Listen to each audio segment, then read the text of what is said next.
Hey, what's up YouTube? This is Cree. Today we're doing something a little different. Today we're going to be doing 10 cards under $10 from the most recent set, but before we get started, please make sure to subscribe to the channel if you have not already, and also subscribe to Team Interstellar on YouTube. We're over there trying to get to 1,000 subscribers, so it'd be really cool. Check us out. You can find us at your regional events if you're in the Northeast United States area. We tend to go to a lot of Northeast events and then Midwestern events, as well as select YCSs. So if you see anyone wearing the jersey, feel free to say hey. Alright, and with that being said, the requirements for this list, I've decided that we're just going to be covering cards from the last 4 sets. That's going to be Phantom Nightmare, Legacy of Destruction, Terminal Revenge, and Infinite Forbidden. These are all spell cards that I believe that you should have in your binder or collection, and some of them you should just have like 3 copies of, if I'm being blunt. So to get started, we're going to look at Mutum Morphosis. So this card reads insanely crazy to me. Tribute, Fusion, or Synchro, special summon 1 monster from your deck with the same level as the original level of the tributed monster, and bounce it back to your hand during the end phase. So it doesn't negate the effect. You could just use this to cheat out crazy things. You could also abuse this with the runic engine, so this thing has tons and tons of future applications down the line. Like, it's not the most searchable card. I mean, maybe Mimikul could use this. That gives me ideas, actually. And yeah, just being able to beam out anything from the deck at the cost of an extra deck monster, pretty crazy. When I put this video together on the 29th, this thing was barely even $1.50 a piece, so like, if you don't have a playset, go ahead and get your playset. Up next, we're going straight to Legacy of Destruction with Metal Tronis. This is a card that if you guys were watching YCS Rally, this thing came in clutch during the finals. So the fact that this thing is only a super rare is insane to me. So it's already seeing play in select sideboards just because it's that flexible of a card. You could use it to out-problem things like Apollousa or like IP. Like, you could chain this to IP. Chain this to SP. It's pretty crazy. Worst case scenario, it's actually just a bit of extension. So again, it's a super rare. It's not even $1 a piece. Okay, maybe it's like $1.06 for a light play, but either way, still under $10. If you don't have a playset already, please grab a playset. And then another card from Legacy of Destruction that I kind of picked this out through my common bulk, actually, is Blink Out. So it is D-Fusion, but for Link monsters. So, and the fact that it's a quick play, again, most of these cards are quick play because they're kind of nuts. You can out anything while creating potentially extension.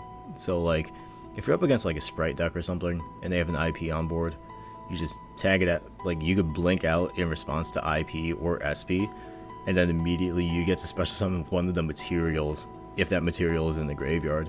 So 9 times out of 10, that material is going to be in the graveyard. So like, sure, your opponent gets it back in the extra deck, but you can get a pretty strong card out of it. So being a common, like, if you just crack open Legacy of Destruction, or if you have a buddy or someone at your local card shop that just has a bunch of bulk from the set, or if your shop has bulk from the set, definitely slide 3 of these out, just because, like, it may not see play right now, but there's definitely a chance for this to be used in the future, because I know D-Fusion was talked about back when Branded was like the deck of the format. Alright, carrying on with Legacy of Destruction, Way Where There's a Will. So this is a pretty strong going second card if we're being real.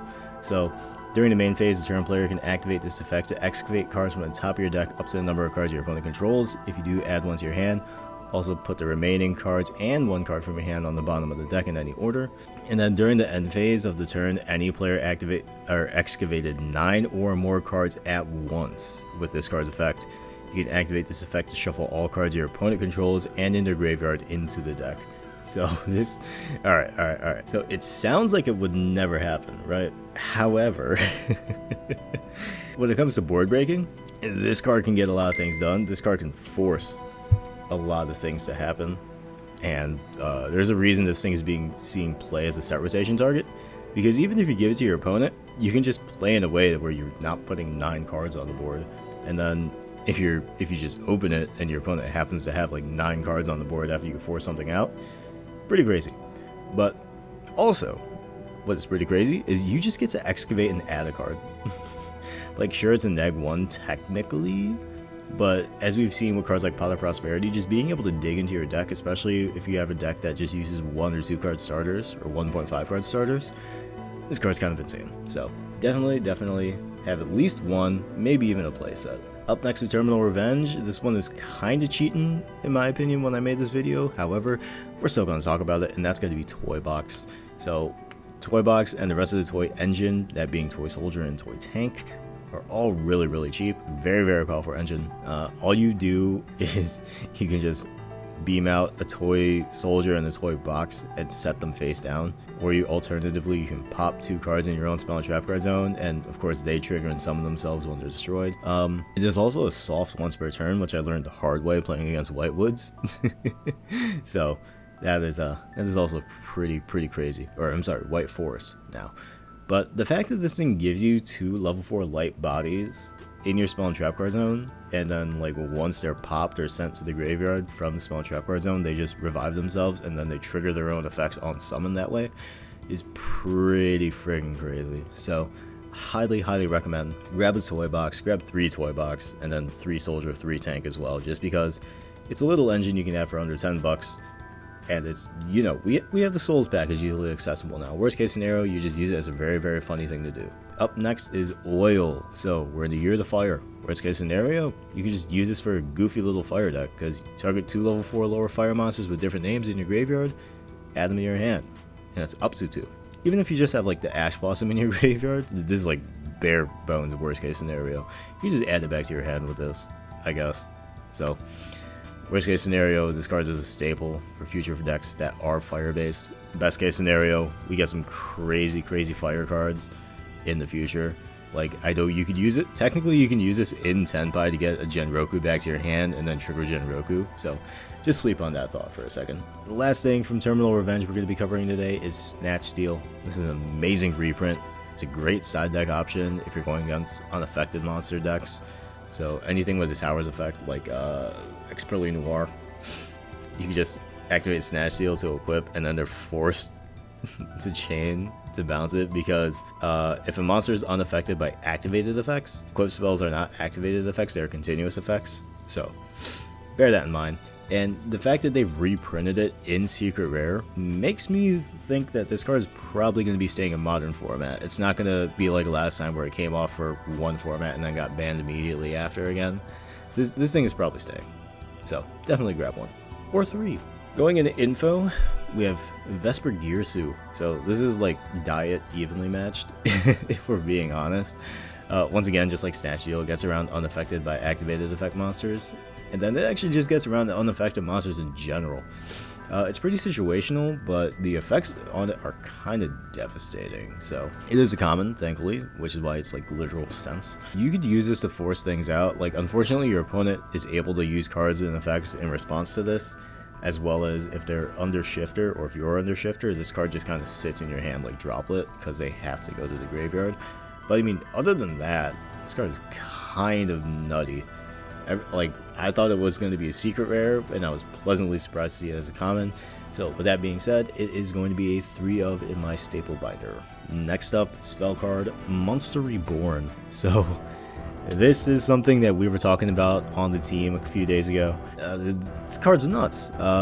It's Monster Reborn, except it's a quick play spell card. You could use it to disrupt your opponent, like if they go Poplar, target something in graveyard, chain this, beam out the Poplar, or beam out the target. It's like DD Crow, but you can use it on your turn. Even if you're using it on your turn, you could actually just use it for extension. So this is definitely something that I can see being played in the main or side deck going forward, just because like it's nuts. And last but not least, unfortunately, this is not a quick play spell card, otherwise this would have been way better in my opinion. However, it is still a very funny card.